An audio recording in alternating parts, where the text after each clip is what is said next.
The shuttle doors opened with a soft hiss, and Morgan took her first step onto Station 7. She was 19 years old, born and raised in the dry heat of Arizona, and now she stood in an alien space station millions of miles from home. The air smelled strange, like metal and something sweet she could not name. Lights of every color blinked along the walls, and creatures she had only seen in books walked past her without a second glance. She was one of 12 human students chosen for the Galactic Exchange program. It was supposed to be an honor. Earth had only made contact with alien life 5 years ago, and the Dominion had offered to let a small group of humans study at their finest academy. Politicians called it a bridge between worlds. News reporters called it the beginning of a new era. Just called it a chance to learn something no human had ever learned before. She pulled her bag over her shoulder and followed the signs toward the student housing wing.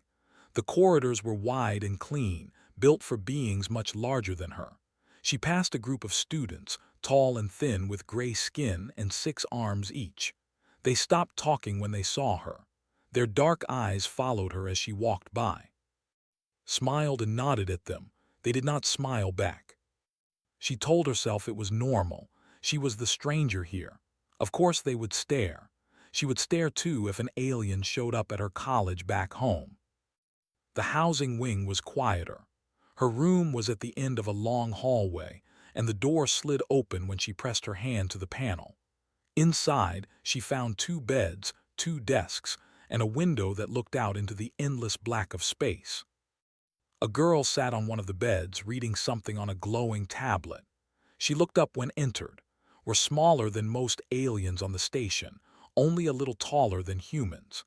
They had smooth blue skin, 4 eyes arranged in a diamond pattern, and delicate hands with too many fingers. "You must be the human," the girl said. Her voice was soft and musical. "That's me," said. She dropped her bag on the empty bed. I am." The girl watched her with all 4 eyes. There was something in her gaze that could not read. "I requested a human roommate. I wanted to see one up close." Laughed. "Well, here I am, not much to see." Did not laugh, she just kept staring. The first week passed slowly. Attended classes on xenobiology, galactic history, and communication. She sat in lecture halls filled with dozens of alien species, and she took notes on a tablet that translated everything into English. The professors were professional but distant. They never called on her to answer questions. They never asked for her opinion. Her classmates kept their distance too. In the dining hall, sat alone at a table meant for 12. In the library, other students moved away when she sat near them. In the corridors, crowds parted to let her pass, like she was carrying some kind of disease. Liam Peters, another human student from Ohio, found her sitting alone one evening in the observation deck. He was 20 years old, with messy brown hair and an easy smile that never seemed to fade. "You noticed it too?" he asked, dropping into the seat beside her. "Noticed what?" "The way they look at us, the way they move away." Liam shook his head. "I thought aliens would be friendlier, like in the movies." Stared out at the stars. "Maybe they're just not used to us yet." "Maybe," Liam said, but he did not sound convinced. 2 weeks later, finally got her answer. It was late at night, and she was studying for an exam on alien biology. Sat on her own bed, scrolling through her tablet in silence. They had developed a comfortable routine by now. Was quiet but kind, and sometimes she explained things about culture that could not find in any book. Said suddenly, "Can I ask you something?" Looked up, "Yes." "Why does everyone avoid me? And don't say it's because I'm new. I've been here for weeks. Other new students don't get treated like this." 4 eyes blinked slowly. She set down her tablet and was quiet for a long moment. "You are brave," she said finally, "coming here from a death world." Frowned. "A what?" His face changed. Her blue skin went pale and her eyes widened with what looked like fear. She shook her head quickly. "I should not have said that. Forget I spoke." "What's a death world?" but would not answer. She turned away and pretended to sleep, and no matter how many times asked, she refused to explain. That night could not sleep. She lay in bed and stared at the ceiling, and the words echoed in her mind. Death world, death world. What did that mean? Finally, she got up and crept to her desk.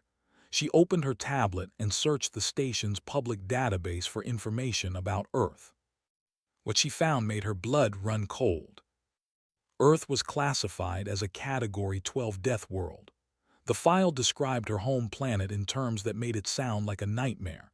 Extreme gravity that crushed weaker species. Violent weather patterns including hurricanes, tornadoes, and blizzards.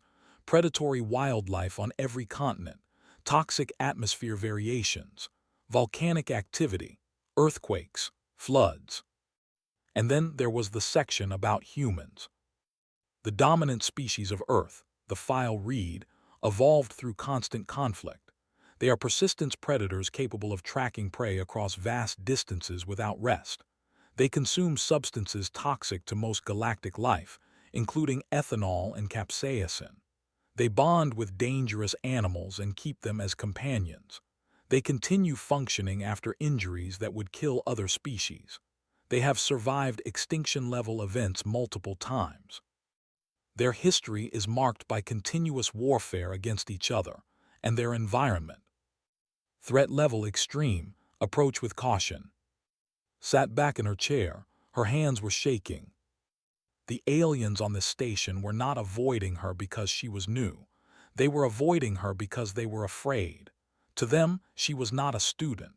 She was not a guest. She was a monster from a nightmare world. And suddenly everything made sense. The stares, the whispers, the way crowds parted when she walked by. They were not being rude. They were terrified. Closed the file and looked out the window at the stars. Somewhere out there, Earth was spinning through the void, a small blue marble that she had always called home. A death world. She did not sleep that night. She just sat there in the dark, wondering what else the galaxy believed about her kind and what they might do about it. Ambassador Al stood at the window of his office and watched the stars. He was old for nearly 200 years, and he had seen many things in his long life. He had watched empires rise and fall. He had signed treaties that ended wars. He had made decisions that shaped the future of entire species.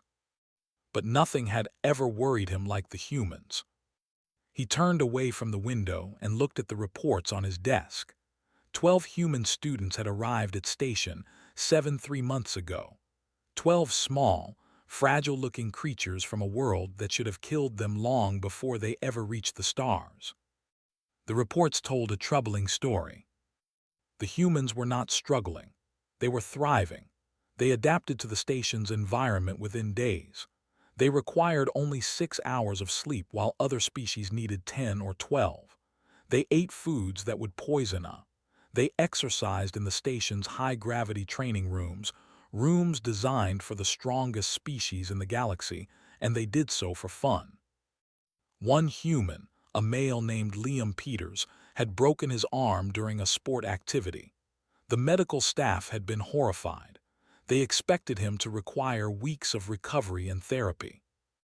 He was back in class 2 days later, his arm wrapped in a simple cast, complaining that he could not write as fast with his other hand. The doctors did not understand. Bones took months to heal.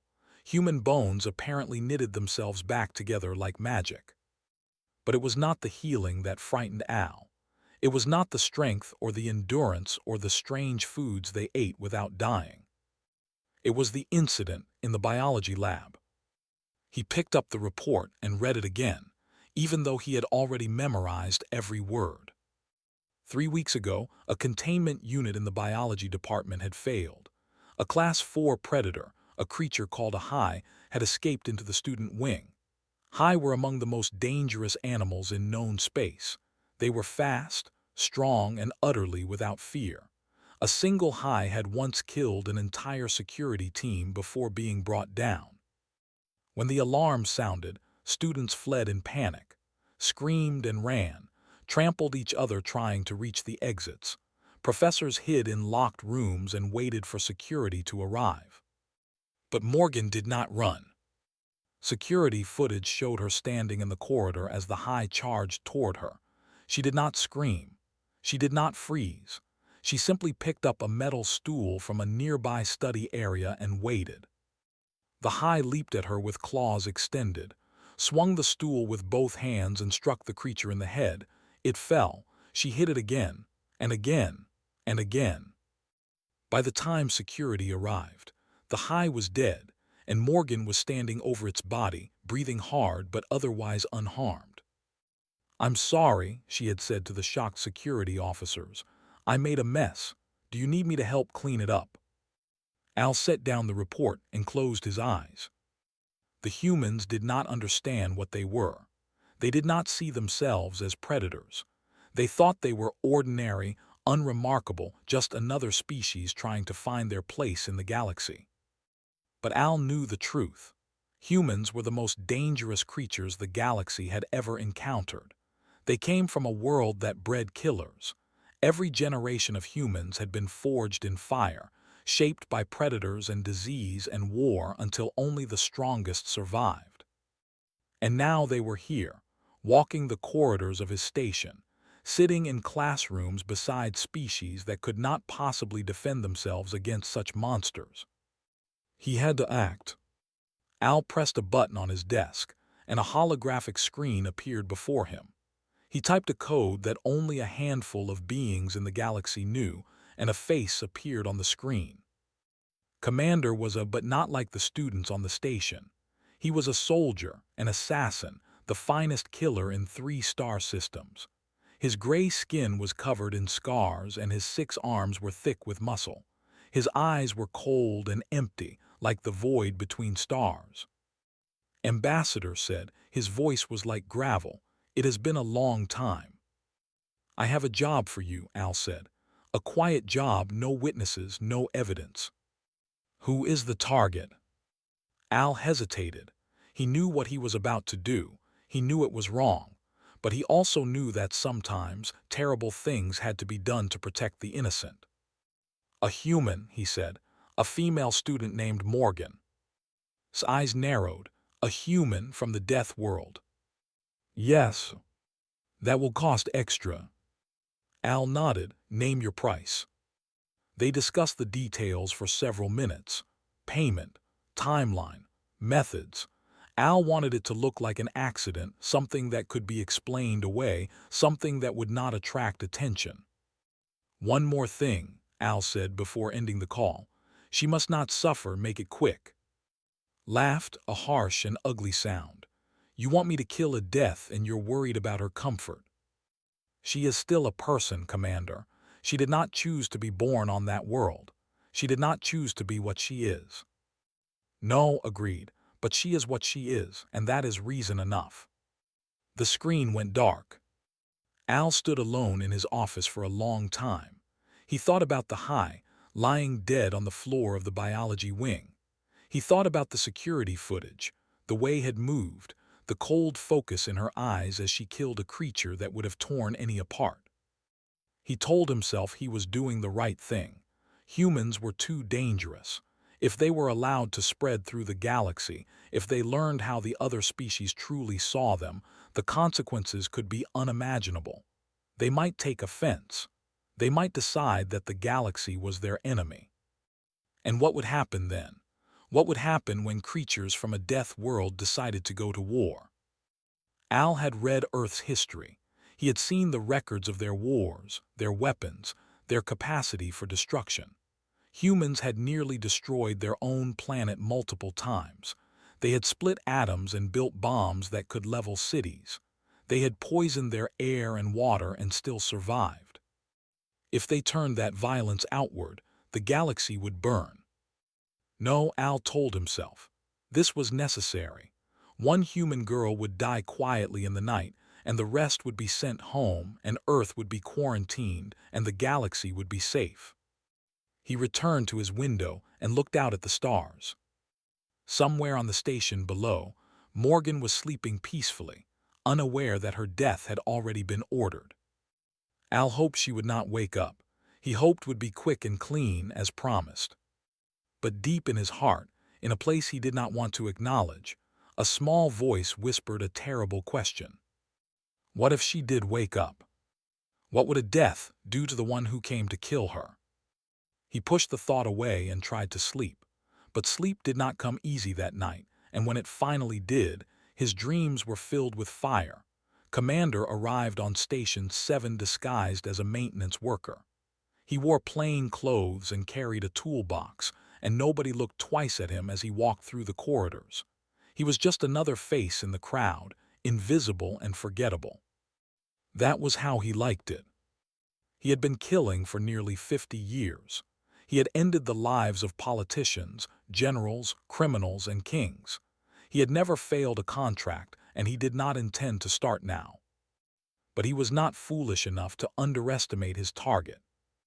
He had studied everything the galaxy knew about humans. He had watched videos of their sports, their wars, their daily lives. He had read reports from scientists who had examined human biology. He knew what he was dealing with. Humans were persistent predators. On there, they had hunted animals not by being faster or stronger, but by simply never stopping. They would chase their prey for hours, sometimes days, until the animal collapsed from exhaustion. Then they would move in for the kill. They healed from wounds that would kill other species. They could survive in extreme heat and extreme cold. They ate poison for pleasure and drank fermented plant matter for fun. They bonded with predators and turned them into pets. And they were clever, so very clever. Knew better than to attack a human head-on. He would watch. He would wait. He would find the perfect moment, and then he would strike before she even knew he was there. For 3 days he followed Morgan. He learned her schedule. She woke early before the station's artificial sunrise. She exercised in the morning, running laps around the recreation deck while other students were still asleep. She attended classes until midday, then spent her afternoons in the library, studying for hours without rest. In the evenings, she walked back to her dormitory through the lower maintenance corridors. It was a shortcut that few students used, dark and quiet and far from prying eyes. That was where he would do it. On the 4th night, positioned himself in the ventilation shaft above the corridor. He had disabled the cameras hours ago. He had chosen a blade coated with neurotoxin, strong enough to kill a warrior in seconds. One cut was all he needed. He waited in the darkness, listening to the hum of the station around him. Then he heard footsteps. Morgan walked into the corridor below, her bag over her shoulder, her eyes on the tablet in her hand. She was reading something, probably notes for tomorrow's class. She looked small and fragile, no different from any other young student. But knew better. He reminded himself of what she had done to the High. He reminded himself of the death world she came from. He would not hesitate. He would not give her a chance to fight back. He dropped from the vent. His blade aimed for her throat, a killing strike that had ended dozens of lives before. He was fast. He was silent. He was perfect. And then everything went wrong. Moved. She did not freeze or scream or stumble backward like his other targets. She simply shifted her weight, twisted her body, and his blade cut through empty air. Then her hand closed around his wrist. Had never felt strength like that. Her fingers were like metal clamps, digging into his flesh with impossible force. He tried to pull away, but she held him in place as easily as if he were a child. She twisted. He heard his bones break before he felt the pain. A wet snap, then another, and his blade clattered to the floor. His arm hung limp and useless at his side. He tried to strike her with his other arms, but she was already moving. She ducked under his swing and drove her fist into his chest. The impact was like being hit by a cargo shuttle. His exoskeleton cracked. The air rushed out of his lungs. He flew backward and crashed into the wall, leaving a dent in the metal. He tried to rise. He had to rise. He was Commander, the finest assassin in 3 systems. He could not lose to a teenage girl. but she was already on him. She grabbed him by the throat and lifted him off the ground with one hand. Her eyes were calm and empty, like she was performing a task she had done 1,000 times before. There was no anger in her face, no fear, no excitement. Just cold, quiet focus. "Who sent you?" she asked. Her voice was steady. Could not speak. Her grip was too tight. He clawed at her arm with his remaining good hands, but he might as well have been scratching stone. She loosened her grip slightly. "I asked you a question." He gasped for air. His vision was blurring. He had faced death many times in his life, but he had never truly believed it would come for him. Now he could feel it waiting, just beyond the edge of his fatting sight. "The ambassador," he choked out. "Al, he ordered it." Stared at him for a long moment. He could see her thinking, processing the information, deciding what to do next. He waited for the killing blow. He knew it was coming. A human would not leave an enemy alive to try again. That was not how death worked. But the blow did not come. Instead, dropped him to the floor. He collapsed in a heap, gasping and broken, unable to move. "You're not worth killing," she said quietly, "and I want witnesses." She picked up his blade and examined it, running her finger along the edge. Then she tucked it into her bag and walked away, leaving him alone in the dark corridor. Lay there for a long time. He could not move. He could barely breathe. His body was shattered and his pride was worse. He had been beaten by a child, a small, soft-looking child from a death world. And she had let him live. That was the part that terrified him most. She had looked at him, helpless and broken at her feet, and she had chosen not to kill him, not out of weakness, not out of fear. She simply did not consider him worth the effort. As the station's artificial sunrise began to glow through the distant windows, finally understood what Ambassador Al had been afraid of. Humans were not monsters because of their strength or their violence or their survival instincts. They were monsters because they could turn those things on and off at will. They chose when to kill and when to show mercy. And that choice, that control, was more terrifying than any mindless predator could ever be. Help finally arrived an hour later. Security officers found him curled on the floor, muttering to himself, his eyes wide and empty. He told them everything. He had no choice. And somewhere in the station above, Morgan was already planning her next move. Did not sleep that night. She sat in her room and stared at the assassin's blade, turning it over in her hands while pretended to be asleep in the bed across from her. Her hands were not shaking. They should have been. She had just fought for her life. She had just broken a man's bones and left him bleeding on the floor. Normal people would be terrified after something like that. But did not feel terrified. She felt focused. She felt sharp. It was the same feeling she got during a difficult exam or a challenging hike back home, the feeling that her brain was working at full speed, processing everything, preparing for what came next. That was the thing about growing up on Earth. You learned early that fear was just a signal, not a command. You could acknowledge it and then keep moving anyway. She waited until the station's artificial dawn lit up the windows. Then she sent a message to Liam. They met in the recreation deck, in a corner far from other students. Liam's face was serious as told him what had happened. When she showed him the blade, his expression darkened. "An assassin," he said slowly. "They sent an actual assassin after you." "After us," corrected. "If they're willing to kill one human, they're willing to kill all of us. We're all threats to them." Liam ran a hand through his messy hair. "So what do we do? Go to station security?" "The ambassador controls security. He ordered this. Going to them would be like walking into a trap." "Then we fight." Shook her head. "There are 12 of us and thousands of them. Even if we could fight our way out, what then? We go back to Earth and tell everyone that aliens tried to murder us. That starts a war. Maybe a war is what they deserve." "Maybe," looked out at the stars beyond the recreation deck's windows. But a war would kill millions of people. Billions, maybe, humans, everyone. Is that what we want? Liam was quiet for a long time. No, he finally admitted. That's not what I want. Me neither. They gathered the other human students one by one, pulling them out of classes and dormitories, sending quiet messages through encrypted channels. By midday, all 12 of them were assembled in an unused storage room deep in the station's lower levels.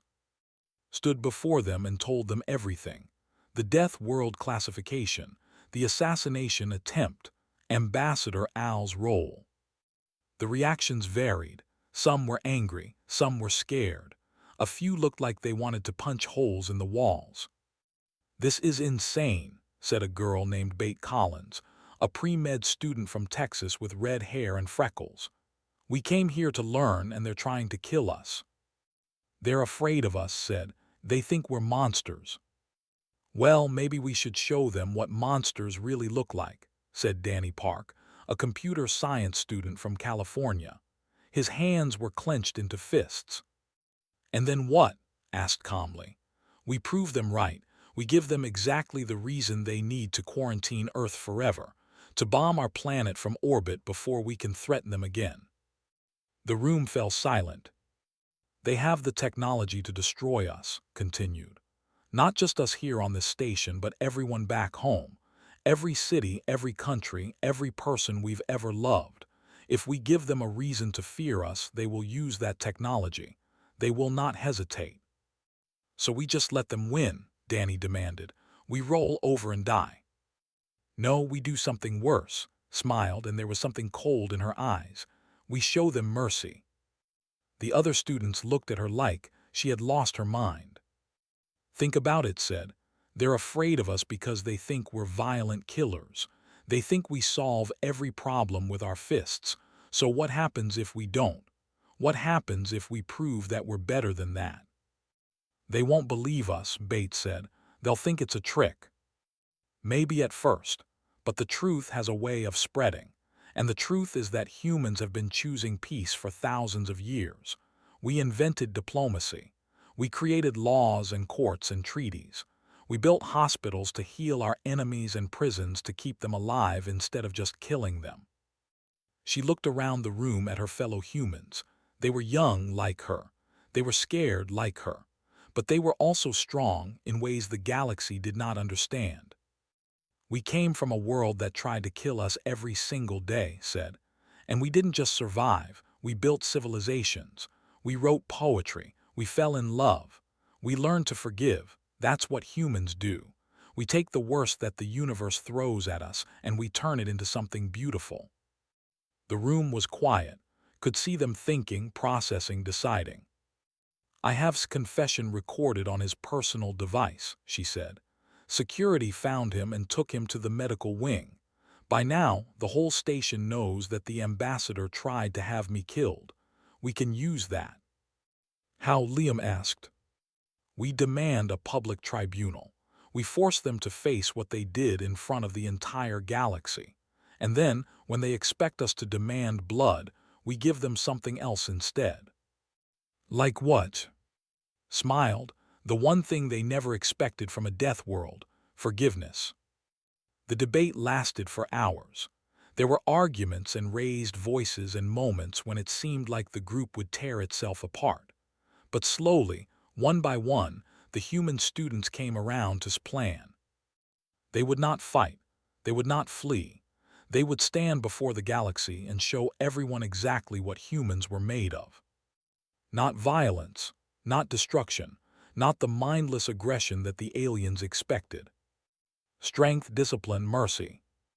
As the meeting ended, and the students filed out to prepare for what came next, Liam lingered behind. "You really think this will work?" he asked. "I don't know," she admitted. "But I know that if we choose violence, we lose everything. This way, at least we have a chance."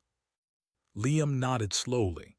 "You know, when I signed up for this exchange program, I thought the hardest part would be the classes."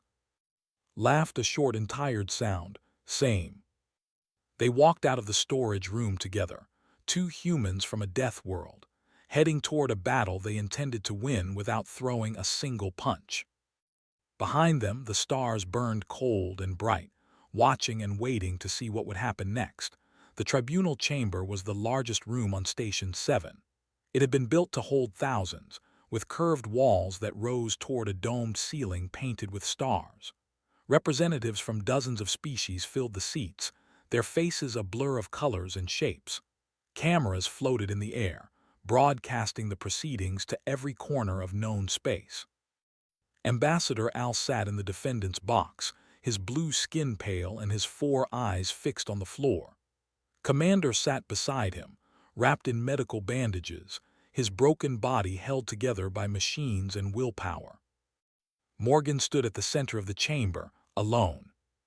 She wore simple clothes, the same student uniform she had been wearing since her first day on the station. She carried no weapons, no notes, no legal documents. She did not need them. The chief arbiter, an ancient with silver skin and tired eyes, called the tribunal to order. "We are gathered to hear the case of Morgan, human student, against Ambassador Al of the Dominion," the arbiter announced. "The charges are attempted murder and conspiracy against a protected guest of this station." The chamber fell silent. "Miss Morgan," the arbiter said, turning to, "you have declined legal representation. Do you wish to speak for yourself?" "I do," said. Her voice was calm and clear. "Then you may begin." Looked out at the sea of alien faces. Thousands of eyes stared back at her, filled with fear and curiosity and something that might have been wonder. She took a breath and began. "You call Earth a death world," she said. "I know this because I found the files. Category 12, extreme gravity, violent weather, predatory wildlife, a dominant species that evolved through constant warfare." She paused. "You're right, all of it is true." A murmur rippled through the chamber. The arbiter raised a hand for silence. "Our planet tried to kill us every single day," continued. "From the moment we climbed down from the trees, we faced predators with bigger teeth and faster legs. We faced diseases that wiped out entire populations. We faced ice ages and droughts and floods and famines. We faced each other in wars that stretched across centuries." She looked directly at Al. The ambassador flinched and looked away. "And we survived, not because we were the strongest or the fastest. We survived because we refused to give up. Because every time the universe knocked us down, we got back up again. Because we learned to work together to build tools, to pass knowledge from one generation to the next." She stepped closer to the defendant's box and the security guards tensed, but was not moving to attack. She was moving to be heard. "You sent an assassin after me because you were afraid," she said to Al. "I understand fear. My people have lived with it for our entire existence. Fear of predators, fear of starvation, fear of each other." Her voice softened. "But fear is not an excuse. Fear is a choice. You could have chosen to talk to us, to understand us, to see us as people instead of monsters. Instead, you chose violence." She turned back to face the chamber.